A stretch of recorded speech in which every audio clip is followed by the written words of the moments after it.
The last stitch I want to show you is the Peking Knot, and you can see here it's embellishing this little cuff area and creating a lacy effect with the detached chain stitch. So these little knots around the edge here are the Peking Knot, and I'll demonstrate one of those just to show you how it's done.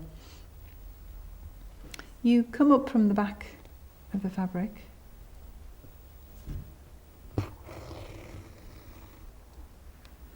and you hold the wool as if you're pulling it out from the bottom, and you wind it round the needle once, and then you've got that little twist on the needle there.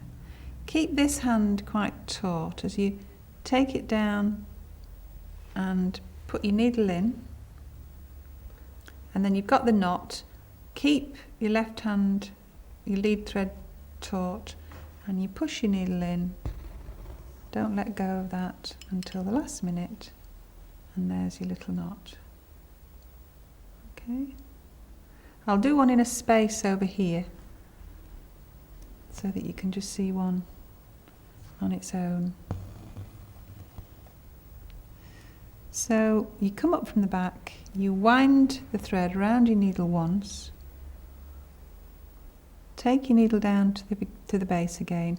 Don't go back into the same hole, just slightly next to it, and then there, your knot's complete now. All you need to do is pull the needle through and the lead thread through, and there's your little tiny knot. On the World Family of Friends panel, the whole globe, the whole world as it's seen from outer space, the landmass, has all been completed with the use of Peking knots.